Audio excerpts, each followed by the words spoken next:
It's a great pleasure to be back in France. I have spent a lot of time in France in my different business assignments, as the history teller was saying here. I'm now very focused on being part of a French public dialogue on what we can do with AI.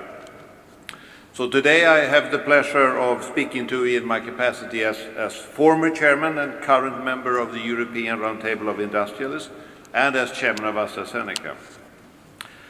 It's important to realize that when I'm here now, it's a sign of us in the international community recognizing that there are many things going on in France which is very interesting and a remarkable change to some of the decades that I've worked in France before. I feel that it's our obligation as business leaders to participate in public debate in different parts of the world, and I'm especially pleased that I can do that in France today. It's my strong belief that companies, we primarily serve the societies in which we operate, and that making money is a consequence of how well we serve, in our case, the patients that we are trying to help from disease. And that's the primary responsibility of us as companies.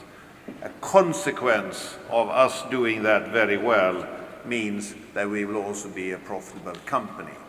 And when we are profitable companies, then we can, aside from putting shareholders' interest, always, of course, with dividends and share price, etc. But we also have the opportunity to go back into the company and use the funds that we are making, where we are doing that very well, into producing new medicines. And in our case, you can say AstraZeneca puts upwards of 25% of our turnover, of our revenue, into producing new medicines. So today I would like to share with you my perspective on digital disruption and to make a contribution to the ongoing political discussion around the digital agenda here in France. I had the opportunity to be with the Swedish ambassador last night and with many of French invited guests, and there was lots of energy and passion around the table, everything to do with privacy and how to use AI and the impact on the labor force. And I will be going through some of these arguments now. European industry, you can say, is currently facing large disruptions, and they are driven by massive advances in digital technology. These disruptions at a size are unprecedented, scale, speed, and affect all industrial sectors, including the pharmaceutical industry. Primarily driven by scientific advancements in three specific areas: connectivity, computing power, and storage. And let me elaborate briefly on each of these three. With the introduction of 5G technology, which will make connectivity so efficient, you can assume that future connectivity will be almost for free. In addition, there will be the ability to assemble in the cloud computing power of such a magnitude that you can safely assume that even immense, very large computing power will be for free from practical purposes for companies. And finally, there will be storage available at such low cost that it will almost be for free to store data. Price of 1 gigabyte of storage has gone from around $500,000 20 years ago, $500,000 per gigabit, to less than 3 cents per gigabyte today. And that means that we have the opportunity to store data even if we don't know how to use it right now.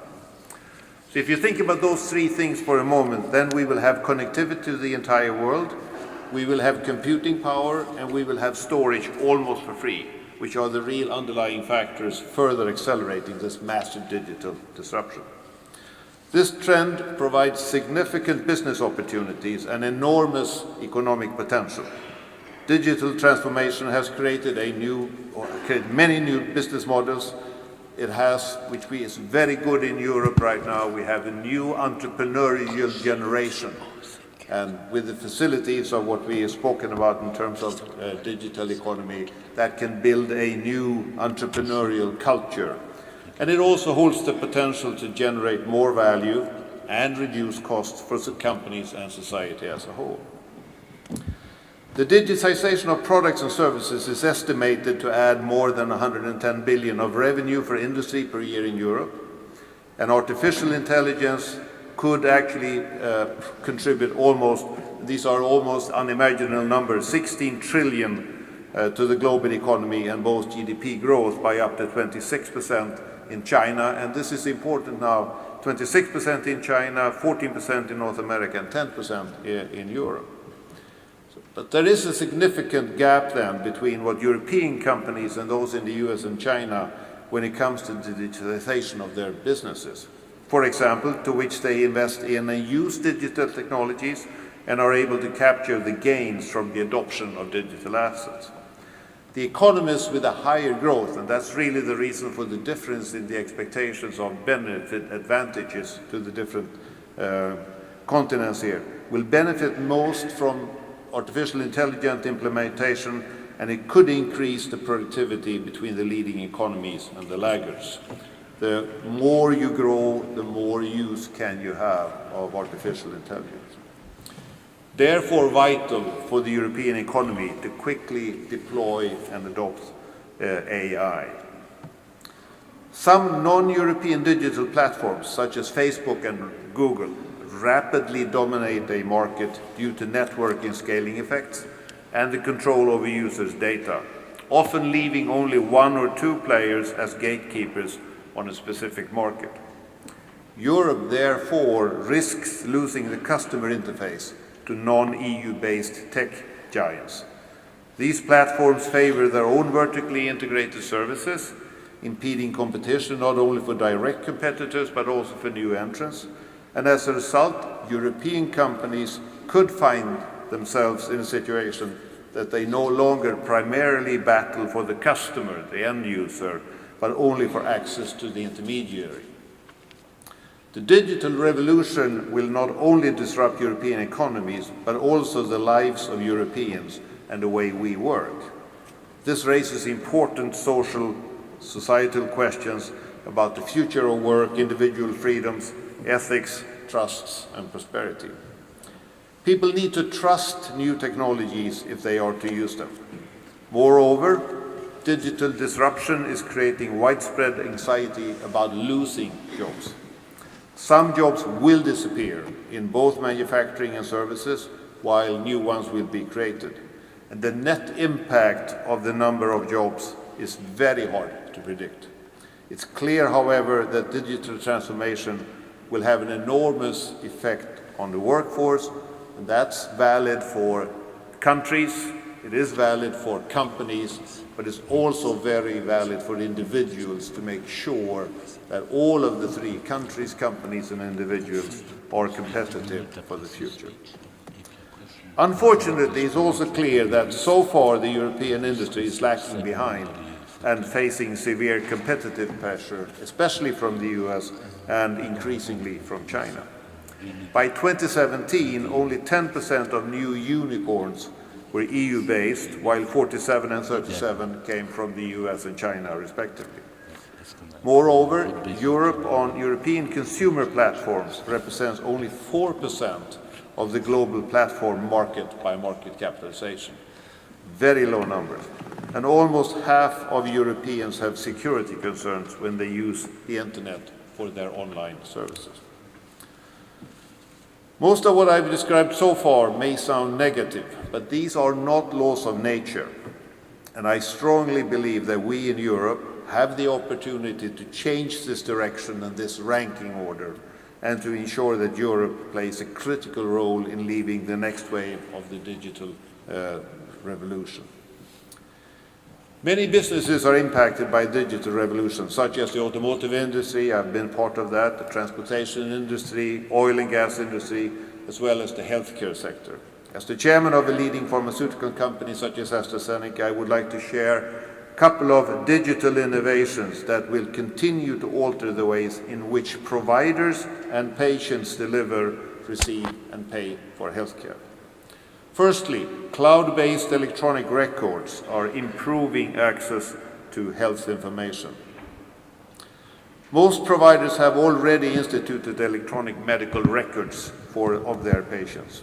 While many are maintaining these in-house, more and more physicians and participating institutions are going into cloud technology. This allows two things. First, patients, using secure passwords or key codes, can access their own records and thus participate much more in their own healthcare. Second, multiple providers can access individual patient records and have complete histories as they provide care to new patients. Think about coming into an emergency room where you will be getting much better immediate treatment, provided that that receiving doctor knows what your history is. National databases of medical records, encouraged and supported through grants and loans, are not far off. The issue, of course, will be data, privacy, and security. Secondly, telemedicine is becoming more accessible. Millennials, they say, want much more control over their health and the care they receive than people from my generation. They also tend to be slightly more impatient, and they do not like the disruption that comes with making doctor's appointments and getting treatment for what are non-serious conditions and illnesses. They prefer internet-based visits on their own time. Another important innovation of telemedicine is improved healthcare in remote areas. With established digital connections with larger urban-based facilities, remote providers can transmit patient data and get the guidance they need from specialists that do not exist in their own facilities. Video monitors can also virtually put specialists at bedsides with other physicians. I strongly support the work that is ongoing in France to accelerate the use of telemedicine. Thirdly, big data and artificial intelligence usage is going mainstream. Now that technology allows for the mining and synthesis of medical information and data from sources from all over the world, that data can actually be churned and categorized, resulting in several major improvements. Providers of healthcare can use data to develop better patient profiles of risk factors. This can drive both current and preventive care. Machine learning software is being developed that can be used to churn current treatment data and predict the future effectiveness of those treatments. As AstraZeneca, and this is very important, as AstraZeneca today, we are beginning to see the first medicines that are coming out of pure data, identified by pure data only. We can look at broad populations and you can see how they react towards certain medicines, and you can start drawing conclusions of how such medicines work for a broader population without going into the clinic. So if you think about what big data and curated good data can really do, then this represents a huge opportunity. There's already a great promise for the use of predictive analysis through data and machine learning to analyze disease outbreaks and patterns and to predict demographics and geographical risk factors. Moving advanced care to these can both prevent outbreaks and lower overall cost. There's also the opportunity to reduce costs of the providers. Hospitals, for example, can use data analysis to predict readmission rates of patients and times of months and years of high and low demand. This in turn can drive staffing decisions and demand on facilities, lowering infrastructure and administrative costs too. It's actually possible that hospitals and other providers' costs can be reduced significantly over the next several years due to the application of all of this new technology. And finally, as the fourth point of this list, IoT devices, Internet of Things, connected devices, and robots will improve the quality of care. This is an exciting and potentially cost-saving innovation. Already patients are wearing devices, we all do, that are monitoring heart rates, blood pressures, blood sugar levels. Companies are making more and more medical IoT devices, like electronic stethoscopes or goniometers, easily available to educational institutions. This field will continue to grow as providers continue to increase their ability to monitor their patients remotely. This can reduce visits to the doctor's office when they are not necessary, or alert providers to conditions that warrant immediate care and treatment. It will also improve patient care by offering fully integrated end-to-end patient solutions. Think about feedback loops, as we, with background in physics, say, where you can actually get data from the patient and immediately have an impact on how much medicine is going to be administered. Diabetic insulin is one of those cases. France is today particularly at a crossroads in terms of social reforms, including healthcare. President Macron's commitment to these issues is very visible. After all, and this is, I've learned the last couple of days, how often do we actually hear public officials revise their spending targets, their budget targets, upward of their initial proposals? I am particularly heartened by the attention to digital health here in France, an area that seems to benefit from even greater political will, not just because it holds the promise to help address some of these social issues, but because it can be a powerful industrial policy lever to help France establish a foothold against the dominance of other countries, namely the US and China. France is uniquely positioned to capitalize on the digital transformation, and President Macron has already launched a groundbreaking initiative around artificial intelligence and wants to turn France into one of the leading countries when it comes to artificial intelligence. This is further strengthened by the fact that France has some of the best mathematics and engineering schools in Europe, and some of the best data scientists and researchers come from France. As a testament to that, AstraZeneca have recently invested nearly 250 million euro in our collaboration with Innate Pharma, a relatively young, innovative French biotech company. You could describe it, and we hope, as a potential healthcare unicorn. This partnership between a very large company, AstraZeneca, and Innate, a smaller company, can help us pursue new therapies by enriching our existing immuno-oncology portfolio with preclinical and clinical potential new medicines. At the same time, Innate will mature its commercial footprint, strengthening its ability to invest in its immuno-oncology pipeline and R&D platform. In France, the government has launched initiatives to make it easier to work on fundamental research papers, and researchers will also be able to access and use some cloud computing capabilities for their work. It's also been announced that it's going to set some new boundaries when it comes to protecting data. When it comes to health data, President Macron announced a world-class approach to data integration with the so-called Health Data Hub initiative.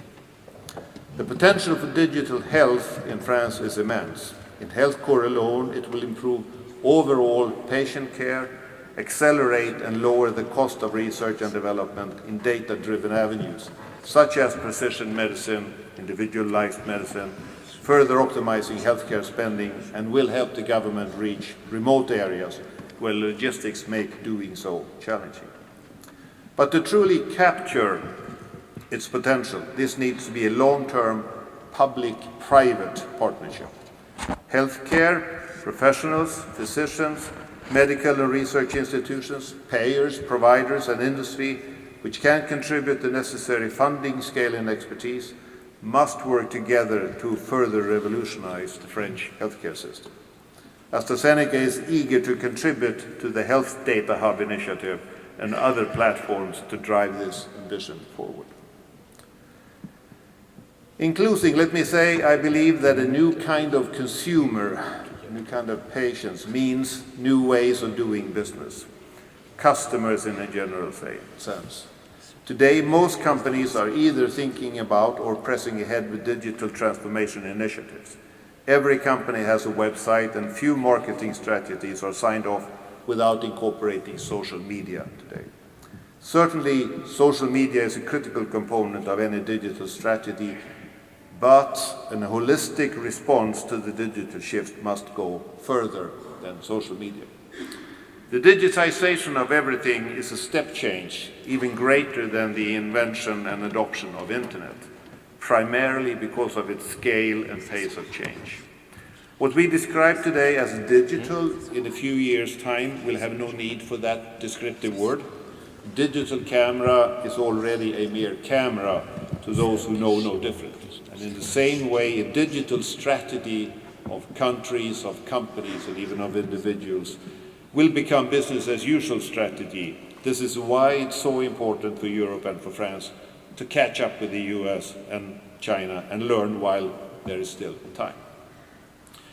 Digital is changing the world. Progress is not linear, and I would like to see digital much more as an opportunity to be tapped than as a risk to guard against.